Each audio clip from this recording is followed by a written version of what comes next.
కలుగును గాక. కొద్ది నిమిషాలు దేవుని యొక్క వాక్యమును ధ్యానించుకుందాము. ప్రియమైనటువంటి దేవుని విశ్వాసులారా, చాలా అంశాలు ఉన్నాయి, కానీ ఈనాటి వాక్య అంశం ఏమిటంటే యుద్ధోపకరణములు. ఒక యుద్ధమునకు వెళ్ళు సైనికుడు తన యొక్క యుద్ధ పరికరములను తీసుకొని యుద్ధమునకు వెళితే ఆ యుద్ధములో జయమును పొందుకొని తాను తిరిగి వస్తాడు. అలాగే ఆత్మీయమైన జీవితములో దేవునిని మహిమపరచు ఆ యొక్క జీవితములో ఆత్మీయముగా మనము ఆశించేవి మన జీవితంలో దేవుడు నెరవేర్చాలంటే మనము కూడా కొన్ని యుద్ధోపకరణములను కలిగి ఉండాలి. ఆ విషయాలను గూర్చి దేవుడు అనేకమైన విషయాలు రాయించారు. ఆత్మీయమైన జీవితంలో ఎదగాలని మనం ఆశించే మనము తప్పనిసరిగా పాటించవలసినవి, అలాగే దురాత్మలపై మనము విజయమును పొందుకోవాలంటే మనతో ఉండవలసినవి ఎన్నో ఉపకరణములు ఉన్నాయి. ఆ ఉపకరణములను గూర్చి ఈనాడు మనము ధ్యానించుకుందాము. చాలా విషయాలు ఉన్నాయి, కానీ నేను ఒక 3 విషయాలు మీకు తెలియజేసి ముగించాలని ఆశపడుచు ఉన్నాను. మొట్టమొదటి యుద్ధోపకరణం ఏమిటంటే యేసు నామము. ఒకసారి వాక్యమును మనము తీసినట్లయితే ఫిలిప్పీయులకు రాసిన పత్రిక 2వ అధ్యాయము 9 నుంచి 11 వచనాల వరకు మనం చూసినట్లయితే 2వ అధ్యాయం 9 నుంచి 11 వచనాలు, అందుచేతను పరలోకమందున్న వారిలో కానీ భూమి మీద ఉన్న వారిలో కానీ భూమి క్రింద ఉన్న వారిలో కానీ ప్రతి వాని మోకాలును యేసు నామమున వంగునట్లును ప్రతి వాని నాలుకయు తండ్రి అయిన దేవుని మహిమార్థమై యేసుక్రీస్తు ప్రభువని ఒప్పుకొనున్నట్లును దేవుడు ఆయనను అధికముగా హెచ్చించి ప్రతి నామమునకు పైనామమును ఆయనకు అనుగ్రహించని. ఇక్కడ చూస్తూ ఉన్నాము పిల్లలు, ఆత్మీయముగా దేవునిలో మనము ఎదుగుటకు మనకు అవసరమయ్యే మొదటి ఆయుధం ఏమిటంటే యేసు నామము.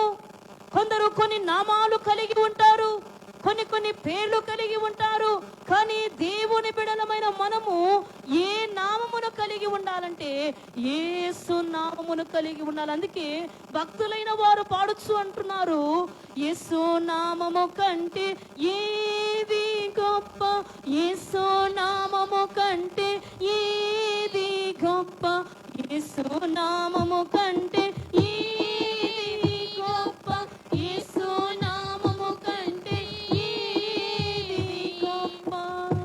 యేసు నామము కంటే ఈ లోకములో ఏ నామము గొప్పది కాదు. యేసు నామము కంటే ఏ నామము కూడా ఈ లోకములో గొప్పది కాదు. అందుకే వాక్యములో చూస్తూ ఉన్నాము, అంత్య దినముల యందు ప్రతి నాలుకయు ప్రతి మోకాలును యేసు నామములో వంగును అన్నట్లుగా ప్రభువు రాబోవచ్చు ఉన్నారు. ఆయన రాకడ సమీపముగా ఉన్నది కనుక ఈ భూమి మీద ఉన్న ప్రతి మనిషి కూడా యేసు నామములో ఏం చేస్తారంటే చెప్పండి, యేసు నామములో ప్రతి నాలుకయు ప్రతి మోకాలును యేసు నామములో వంగును అని వాక్యములు చూస్తూ ఉన్నాము. ఈ యొక్క లోకములో ఏకైక నామము యేసు నామము. ఈ నామము వలన అనేక కార్యాలు జరుగుతాయి. ఈ నామము వలన దయ్యాలు వేణులు కొట్టబడతాయి.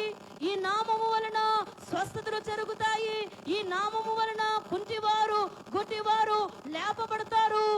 కుంటివారేమో నడవగలుగుతారు, గుడ్డివారేమో చూడగలుగుతారు, అనారోగ్యముతో ఉన్నవారేమో స్వస్థతను పొందుకొని దేవుని కార్యాలు చూడగలుగుతారు. అంతటి గొప్ప నామము యేసు నామము. ఈ నామము కలిగిన నీవు గొప్పవాడివా కాదో చెప్పాలి. యేసు నామమును కలిగిన మనము గొప్పవారమే. ఈ లోకములో ఏకైక నామము, అధికారము కలిగిన నామము యేసు నామము. ఈ నామము ఈ నామమనబడే యేసు నామమును నీవు కలిగి ఉన్నావంటే, యేసు నామమనబడే ఆయుధమును కలిగి ఉన్నావంటే, నీ యొద్దకు ఏ దురాత్మ వచ్చినా యేసు నామములో కాల్చివేయబడుతుంది. నీ యొద్దకు ఏ రోగం వచ్చినా యేసు నామము నీవు కలిగి ఉన్నావంటే ఆ నామం ద్వారా స్వస్థత పొందుకుంటావు. ఈ నామమును నీవు కలిగి ఉన్నావంటే ఏ కీడు నీకు రాకుండా యేసు నామము నీకు తోడుగా ఉంటుంది. మొదటి ఆయుధం ఏమిటంటే యేసు నామము. బోలో యేసు మహారాజుకు. దేవునికి మహిమ కలుగును గాక. అమ్మా, చివరిలో పిల్లలు అల్లరి చేస్తూ ఉన్నారు. మీరు కింద కూర్చోబెట్టుకోనండి, మీ పక్కన కూర్చోబెట్టుకోనండి. దేవుని మందిరములో ఎలాగుండాలో మనం నేర్పించాలి మన పిల్లలకు. అందుకే చూస్తూ ఉన్నాం సామెతల గ్రంథములో, బాలుడు నడవవలసిన త్రోవను ఏం చేయాలంటే చెప్పండి, నేర్పుము, అప్పుడు వాడు పెద్దవాడినైన తర్వాత ఆ త్రోవ నుండి తొలగిపోడు. చిన్నప్పుడే దేవుని మందిరములో ఎలాగో కూర్చోవాలో, ఎలాగో ప్రార్థించాలో, ఎలాగో ఉండాలో వారికి నీవు నేర్పించావంటే వారు పెద్దయిన తర్వాత ఆ త్రోవలో నుండి నడిచి ఆ త్రోవలో నుండి విడిచిపోరు. చక్కగా మీరు ఎలా చెప్తే అలా వింటారు. అమ్మ, మీకు అర్థమవుతుందా? అర్థమవట్లేదా? తల్లులు, బిడ్డలు కలిగిన తల్లులు పిల్లలను కూర్చోబెట్టుకోనండి. వారిని మీ మాటను వారికి వినేటట్లుగా కూర్చోబెట్టుకోనండి. దేవునికి మహిమ కలుగును గాక. ఈ లోకములో అధికారము కలిగిన ఏకైక నామము యేసు నామము. ఈ యేసు నామములో గొప్ప శక్తి ఉన్నది. యేసు నామములో గొప్ప బలం ఉన్నది. యేసు నామములో గొప్ప ఉపకారములు ఉన్నాయి. యేసు నామములో స్వస్థతలు ఉన్నాయి. యేసు నామము కంటే ఏ నామము గొప్పది కాదు కనుక ఏకైక నామము యేసు నామమే గొప్పది. ఈ నామము కలిగిన నీవు యేసు నామములో స్వస్థతలున్నాయి. యేసు నామములో అద్భుతాలున్నాయి. యేసు నామములో ఆశ్చర్యాలున్నాయి. యేసు నామమే గొప్ప అధికారము కలిగిన నామమై ఉన్నది కనుక ఈ నామమును నీవు కలిగి ఉన్నావంటే యుద్ధములో అపవాది చేయు యుద్ధములో నీవు జయమును పొందినట్లే. కొంతమంది అపవాది నామమును కలిగి ఉంటారు, కొంతమంది లోకపు నామాలను కలిగి ఉంటారు. అయితే దేవుని బిడ్డలమైన మనము దేవునిలో, ఆయన నామములో నీవు ఏది ఆశిస్తూ ఉన్నావో, ఏది కొరకు ఉన్నావో, దేని కొరకు ప్రార్థిస్తూ ఉన్నావో, యేసు నామములో నీవు పొందుకోవాలంటే ఆ నామమును కలిగి ఉండాలి. ఏకైక నామమును నీవు కలిగి ఉంటేనే ఆ నామములో నీకు విజయాలు కలుగుతాయి. బోలో యేసు మహారాజుకు. దేవునికి మహిమ కలుగును గాక. ఒకసారి ఆ నామమును గూర్చి వాక్యములో మనం చూసినట్లయితే నిర్గమకాండము 3వ అధ్యాయము 14-15 వచనాలు చూసినట్లయితే, నిర్గమకాండము 3వ అధ్యాయము 14-15 వచనాల్లో చూసినట్లయితే, అందుకు దేవుడు నేను ఉన్నవాడును అనువాడనయున్నానని మోషేతో చెప్పెను. మరియు ఆయన ఉండునను వాడు నీ యొద్దకు నన్ను పంపెనని నీవు ఇశ్రాయేలుతో చెప్పవలెను. మరియు దేవుడు మోషేతో ఇట్లనెను, మీ పితరుల దేవుడైన యెహోవా అనగా అబ్రహాము దేవుడు, ఇస్సాకు దేవుడు, యాకోబు దేవుడైన యెహోవా మీ యొద్దకు నన్ను పంపెనని నీవు ఇశ్రాయేలుతో చెప్పవలెను. నిరంతరము నా నామము ఇదే, తరతరములకు ఇది నా జ్ఞాపకార్థ నామము. ఇక్కడ చూస్తూ ఉన్నాము పిల్లరా, అబ్రహాము దేవుడు, ఇస్సాకు దేవుడు, యాకోబు దేవుడు ఇశ్రాయేలీన వారి యొద్దకు వెళ్ళినట్లుగా మనము చూస్తూ ఉన్నాము. ఆయన నామము జ్ఞాపకార్థ నామము, ఆయన నామము తరతరములకు ఉండు నామమని ఈ వాక్యములో చూస్తూ ఉన్నాము. అంటే ఈ వాక్యము, ఈ నామము గొప్పదై ఉన్నది కనుక ఈ నామమును కలిగిన మనము గొప్పవారిగా ఉండాలి. ఈ నామముతో అపవాదిపై యుద్ధానికి వెళ్ళాలి. యేసు నామమును నీవు కలిగి దేనిని ఎదిరించినా, నీ శత్రువులను ఎదిరించినా, యేసు నామమును కలిగి శత్రువైన అపవాదిని ఎదిరించినా అందులో నీకు విజయమే. యేసు నామమును కలిగి వ్యాధిని ఎదిరించినా అందులో నీకు విజయమే. యేసు నామమును కలిగి నీవు ఏది ఆశించి ప్రార్థన చేసినా అందులో నీకు విజయమే. యేసు నామమును కలిగి నీవు దేనిని అడిగినా అందులో నీకు విజయమే. కనుక యేసు నామమునబడే ఆయుధము నీ ఆత్మీయమైన విశ్వాస జీవితములో నీకు అవసరమై ఉన్నది. ఈ నామము అన్ని నామముల కంటే పైనామమై ఉన్నది. బోలో యేసు మహారాజుకు దేవునికి మహిమ కలుగునుగాక. ఇంకో మాటలో చెప్పాలంటే ఈ నామము ద్వారానే పరలోక రాజ్యము. ఈ నామము కలిగి ఉంటేనే పరలోక రాజ్యము. మనము చూస్తూ ఉంటాం పిల్లరా, కొంతమంది ఉద్యోగము చేయువారు వారి యొక్క ఉద్యోగమునకు వెళుతూ ఉన్నప్పుడు వారి యొక్క పేరు మీద ఒక ఐడెంటిటీ కార్డు, అంటే వారు కొంతమంది చదువుకునే స్కూల్ పిల్లలు కావచ్చు, ఒక ఐడెంటిటీ కార్డు వేసుకొని ఇంకొక స్కూల్కి వెళితే వారికి ఎంట్రీ ఉండదు. అవునా కాదా? అలాగే ఒక చోట ఉద్యోగము చేస్తూ ఉన్న ఒక ఉద్యోగి ఇక్కడ ఉద్యోగము చేస్తూ వేరొక చోట జీతము తీసుకోవాలంటే అది కుదరదు. కనుక యేసు నామము కలిగిన నీవు పరలోక రాజ్యమునకు వెళ్ళాలంటే పరలోకమునకు అధికారి అయ్యున్న యేసు నామమును కలిగి ఉంటేనే. బలో యేసు మహారాజుకు. అర్థమవుతుందా? అర్థమవుట్లేదా? అర్థమై వెళ్ళిపోతూ ఉందా? ఇక్కడ చదువుకుంటున్న మా అమ్మాయిలు ఉన్నారండి. వీళ్ళు వెళ్ళేదేమో సెక్రటరీ హార్ట్ స్కూల్కి వెళ్తున్నారు. ఆ స్కూల్ ఐడెంటిటీ వేసుకొని నంది స్కూల్కో పవన్ స్కూల్కో వెళితే తీసుకెళ్తారా? వెళ్ళనిస్తారా? లోపలికి రానిస్తారా? రానివ్వరు. అలాగే ఒక చోట పని చేస్తూ ఒక యజమాని యొద్ద పని చేస్తూ ఇంకొక యజమాని యొద్దకు వెళ్ళి జీతం అడిగితే ఇస్తాడా? అర్థమయ్యే రీతిగా మీకు చెప్పాలని చెబుతూ ఉన్నా. ఇస్తారా? చెప్పాలి. ఇస్తారా? మీరు మౌనంగా ఉన్నారంటే అలా తీసుకుంటారు. గట్టిగా చెప్పండి. ఇస్తారా? ఇవ్వరు కదా. అలాగుననే యేసు నామము నీవు కలిగి లేకపోతే పరలోక ప్రవేశము లేదు. బోలో యేసు మహారాజుకు. ఆ నామము కలిగి ఉంటేనే. ఇంకా ఏదో నామము నీవు కలిగి ఉండి నాకు స్వర్గము కావాలి, పరలోక రాజ్యము కావాలి, ప్రభువు సన్నిధిలో నాకు ఆశ్రయము కావాలని చెప్పి నీవు కోరుకుంటే అది అసాధ్యమై ఉన్నది. కనుక అమ్మాయ యుద్ధమునకు వెళ్ళే మనము యేసు నామమునబడే యుద్ధోపకరణము, యేసు నామమునబడే ఆ యొక్క నామమును కలిగి మనము వెళితేనే ఆ పరలోక రాజ్య ప్రవేశం ఉంటుంది. ఒకసారి వాక్యములో గమనించినట్లయితే పిల్లరా, వాక్యములో చూచినట్లయితే హెబ్రీయులకు రాసిన పత్రిక 13వ అధ్యాయం 15వ వచనంలో చూచినట్లయితే హెబ్రీయులకు రాసిన పత్రిక 13వ అధ్యాయము 15వ వచనంలో చూచినట్లయితే కాబట్టి ఆయనకు ఆయన ద్వారా మనము దేవునికి ఎల్లప్పుడూ స్తుతియాగము చేయుదము అనగా ఆయన నామమును ఒప్పుకొనుచు జీవ ఫలములను అర్పించుకుందాము. ఎల్లప్పుడూ కూడా దేవుని నామమును బట్టి ఆయన సన్నిధిలోట స్తుతియాగము చెల్లిస్తూ. మరి ఒక వచనంలో కూడా చూచినట్లయితే యోహాను సువార్త 14వ అధ్యాయం 14వ వచనంలో చూచినట్లయితే యోహాను సువార్త 14వ అధ్యాయం 14వ వచనములో నా నామమున మీరు నన్ను ఏమి అడిగినా నేను చేయుదును.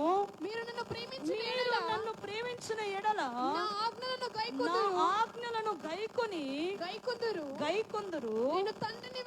నేను తండ్రిని వేడుకొందును మీ యొద్ద ఎల్లప్పుడూ ఉండుటకై ఆయన ఆదరణకర్తను అనగా సత్య స్వరూపియగు ఆత్మను మీకు అనుగ్రహిస్తూ ఉన్నాడు. ఇక్కడ చూస్తూ ఉన్నాము, యేసు నామములో ఏమి అడిగినా మీకు అది దొరుకునంటూ ఉన్నాడు. కనుక నీవు ఈయన నామమును కలిగి ఏమి అడిగినా కూడా పొందుకునే నామము, ఆ నామములో ఉన్నది అంతటి శక్తి. 16వ అధ్యాయము 23వ వచనంలో కూడా మనం చూసినట్లయితే, ఆ దినమున మీరు దేని గూర్చియు నన్ను అడుగరు, మీరు తండ్రిని నా పేరిట ఏమి అడిగినను ఆయన మీకు అనుగ్రహించునని మీతో నిశ్చయముగా చెప్పుచూ ఉన్నాను. ఇక్కడ చూస్తూ ఉన్నట్లరా, యేసు నామము చాలా బలమైనదిగా, చాలా ఘనత కలిగినదిగా, ఆయన నామము ద్వారా ఏది అడిగినా కూడా దొరికేదిగా మనం కనబడుతూ ఉంది. కనుక అపవాదిపై యుద్ధమునకు వెలుచు ఉన్న మనము యేసు నామమనబడే ఉపకరణము లేదా ఆయుధమును కలిగి యుద్ధమునకు వెళితే యుద్ధములో జయము మనకి. ఇక రెండవ ఖడ్గం ఏమిటంటే, రెండవ ఆయుధం ఏమిటంటే కన్నీరు. కన్నీరును కలిగి నీవు యుద్ధమునకు వెళ్ళాలి. కన్నీటి ప్రార్థన నీ జీవితములో ఉండాలి. కన్నీటి ప్రార్థన అనబడే ఆ యొక్క ఆయుధము నీ చేతిలో ఉంటే ఏ యొక్క విజయమైనా కూడా నీ జీవిత సొత్తైపోతుంది. కొంతమంది ఒకదాని వెనక ఒకటి కష్టాలతో ఉంటారు, దుఃఖముతో ఉంటారు, బాధతో ఉంటారు, శ్రమలతో ఉంటారు. కొంతమంది మాకే ఎందుకు ఈ శ్రమలు వస్తూ ఉన్నాయి, మాకే ఎందుకు ఈ కష్టాలు వస్తూ ఉన్నాయి, మేము ఎంతగా ప్రార్థన చేసినా ఈ కష్టాలు పోవట్లేదు, ఈ బాధలు పోవట్లేదని చెప్పి చాలా మంది కూడా బాధపడుతూ ఉంటారు. కానీ వాక్యము సెలవిస్తూ ఉన్నది ఏమిటంటే కన్నీటి ప్రార్థన. బోలో యేసు మహారాజుకు దేవునికే మహిమ కలుగును గాక.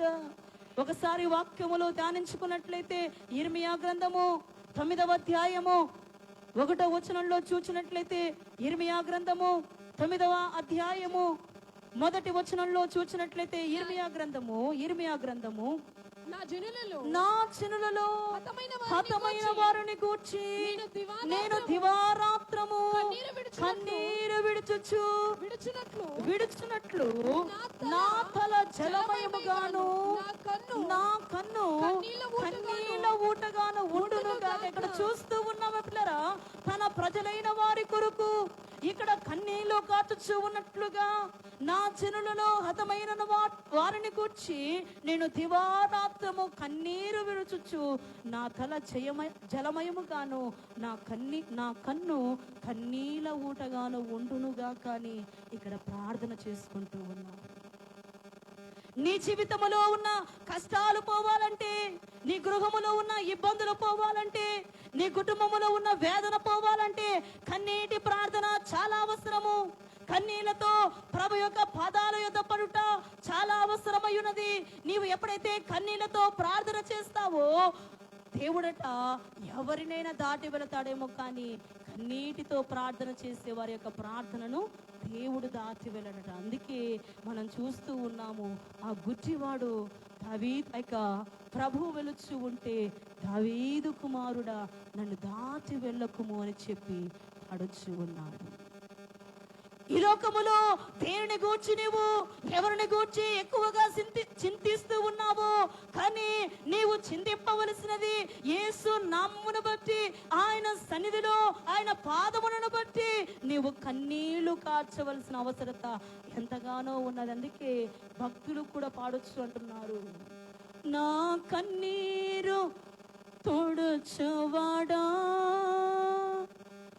నా కన్నీరు తోడుచువాడా, నా కన్నీరు తోడుచువాడా.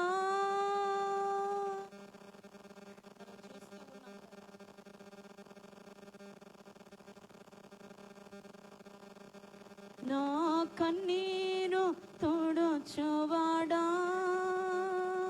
కాదెన్నాడు నీ అనాథను, నేను కాదెన్నాడు అనాథను, కన్నీరు తోడుచువాడా, నా కన్నీరు తోడుచువాడా, కాదెన్నాడు నీ అనాథను, అయ్యా కాదెన్నాడు నీ అనాథను, తండ్రి కాదెన్నాడు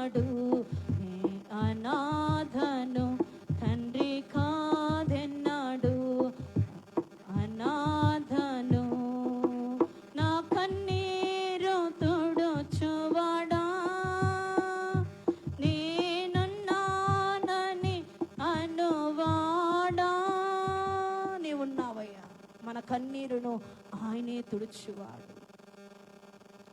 మన కన్నీరును ఆయన తుడిచే దేవుడు. మనము వెక్కి వెక్కి వేడ్చినప్పుడు, వెక్కిరింతల పాలైనప్పుడు మన కన్నీరును తుడిచే దేవుడు, మన యొక్క వెక్కిరింతలను దూరము చేసే దేవుడు, మన యొక్క కన్నీరును తుడిచే దేవుడు. అందుకే వాక్యములో చూస్తూ ఉన్నాము, అన్నా సంతానము లేక బాధపడచ్చు, దేవుని సన్నిధిలోనికి వచ్చి పలుమార్లు కన్నీరు విడిచొచ్చు.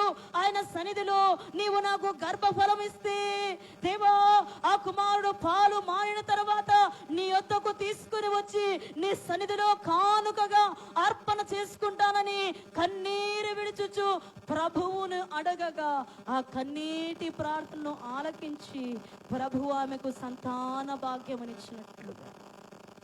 బలో యేసు మహారాజుకు దేవునికే మహిమ కలుగునుగాక, దేవునికే కీర్తి కలుగునుగాక. కన్నీరు అనబడే ఆయుధము, కన్నీరు అనబడే ఖడ్గము.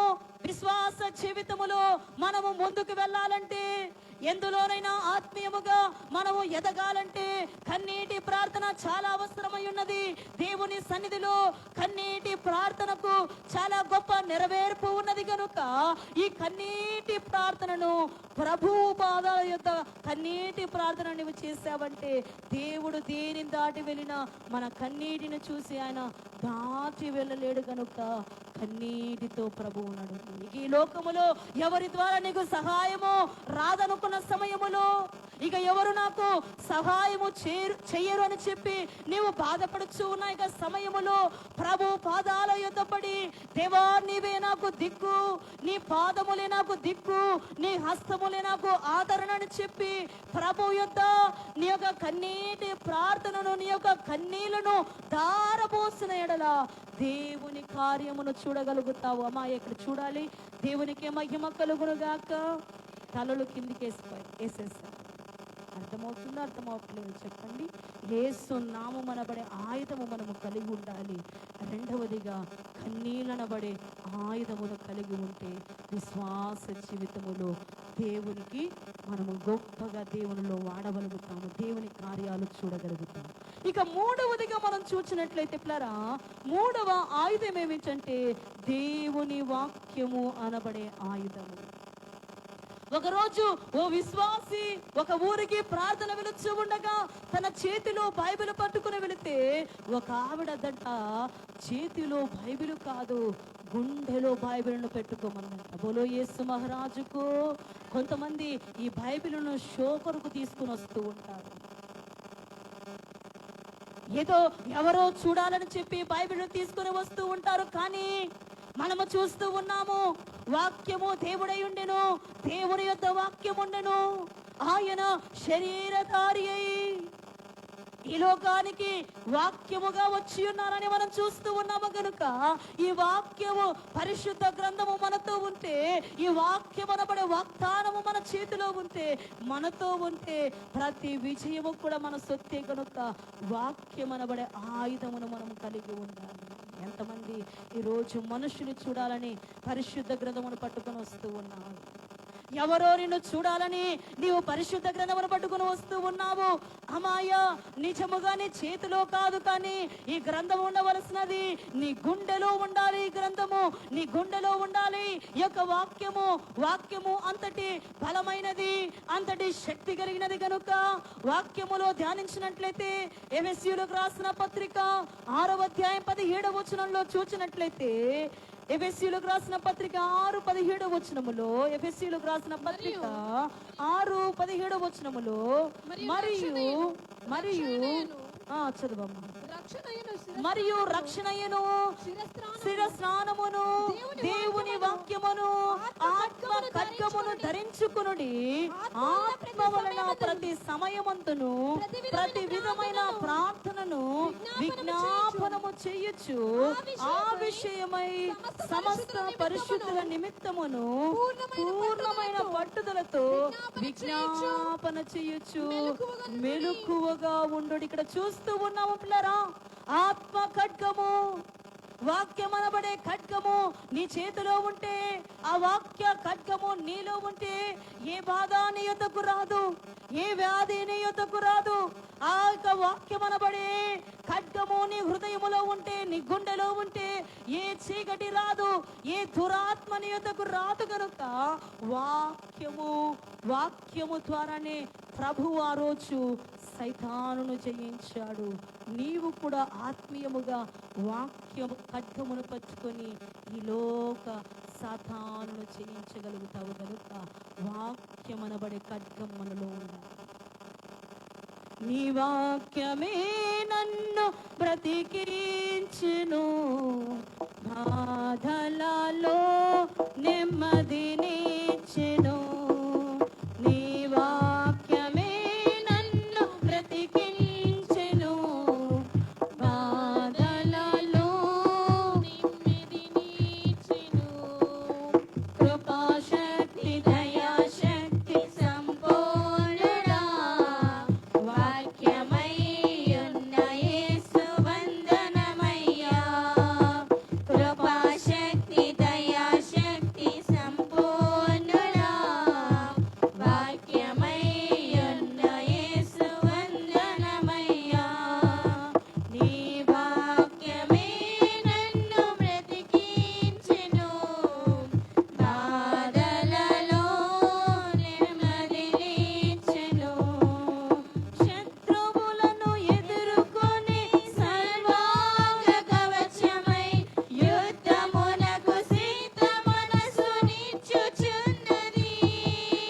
శత్రువును ఎదుర్కొని సర్వాంగ కవచమై యుద్ధమునకు సిద్ధ మనసునిచ్చుచున్నది.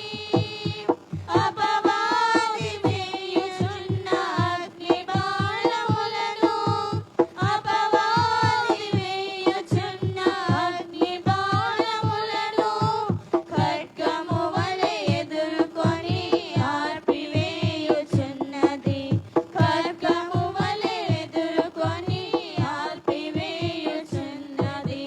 నీ వాక్యమే నన్ను బ్రతికించెను, బాధలలో నెమ్మదినిచ్చెను.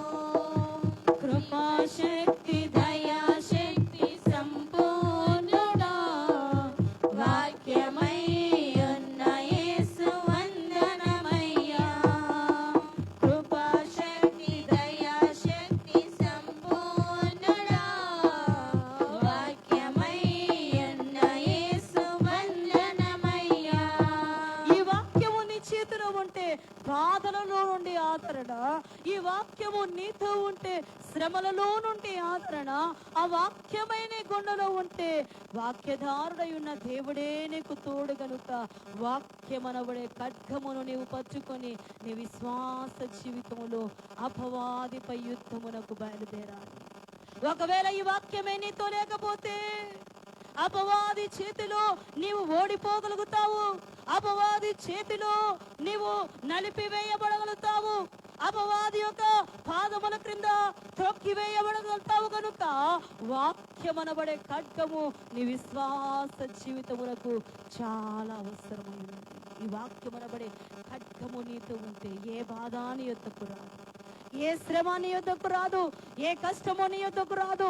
వాక్యధారై ఉన్న దేవుడు నీతో ఉంటే రక్షణ, కాపుదల, విస్తారమైన ఆశీర్వాదములు ఉన్నాయి. కనుక ఆ వాక్యమనబడే ఖడ్గమును నీవు కలిగి ఉండాలి. ఒకసారి బైబిల్లో మనం చూసినట్లయితే మత్తయి సువార్త 4వ అధ్యాయము 4, 7, 10 వచనాల్లో మనం చూసినట్లయితే మత్తయి సువార్త 4వ అధ్యాయము 4వ వచనమును, అందుకు ఆయన మనుషుడు రొట్టె వలన మాత్రము కాదు గాని మనుష్యుడు రొట్టె వలన మాత్రము కాదు కానీ దేవుని నోట నుండి వచ్చు ప్రతి మాటను మాట వలనను జీవించునని వ్రాయబడినను.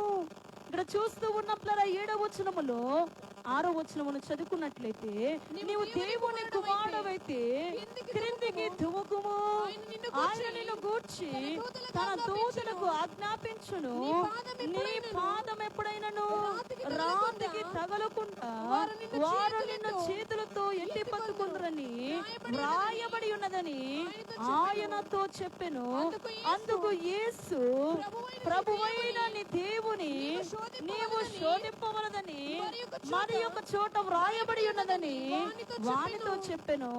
మరలాపవాది మిగుల ఎత్తైన ఒక కొండ మీదికి ఆయనను తోడుకొని పోయి ఈ లోక రాజ్యములన్నిటినీ వాటి మహిమను ఆయనకు చూపి, నీవు సాగిలపడి నాకు నమస్కారము చేసిన యెడల వీటన్నిటిని నీకు ఇచ్చేదనని ఆయనతో చెప్పగా, యేసు వారితో, సాతానా పొమ్ము, ప్రభువైన నీ దేవునికి మ్రొక్కి ఆయనను మాత్రము సేవింపవలెనని వ్రాయబడి ఉన్నదని ఇక్కడ చూస్తూ ఉన్నాము ప్రియులారా. దేవుని యొద్దకు అపవాది వచ్చి నన్ను మ్రొక్కుము అని చెప్పి ప్రభువును అడుగుచూ ఉన్నది.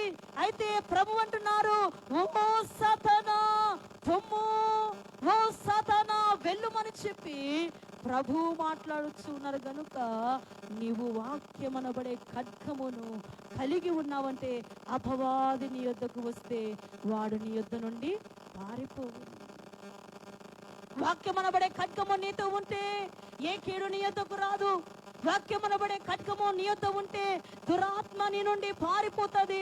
వాక్యము ద్వారా నీవు ప్రభు యొద్ద పాదాల యొద్ద కన్నీరు విడుచుచు ప్రార్థన చేశావంటే నీ కుటుంబంలో కలిగిన ప్రతి వేదన, శోధన, బాధ, రోగము ఆ ఖడ్గమయున్న ప్రభువే తీసివేసి ఆ పరలోక రాజ్యమునకు నిన్ను వారసునిగా చేసుకుంటాడు. గనుక ఆత్మీయముగా నీవు ఎదగాలంటే ఈ యొక్క ఆయుధమును కలిగి ఉండాలి. మొదటిగా యేసు నామము అనబడే ఆయుధము, రెండవదిగా కన్నీటి ప్రార్థన అనబడే ఆయుధము, మూడవదిగా వాక్యం అనబడే ఆయుధమును నీవు కలిగి ఈ లోక శరీరాశను, లోకాశను, జీవపు డంపమును ఎదిరించి ప్రభువు నామమును ఘనపరిచి ఆయన రాజ్యమునకు రాకడకు దేవుడు నిన్ను నన్ను సిద్ధపరచునుగాక.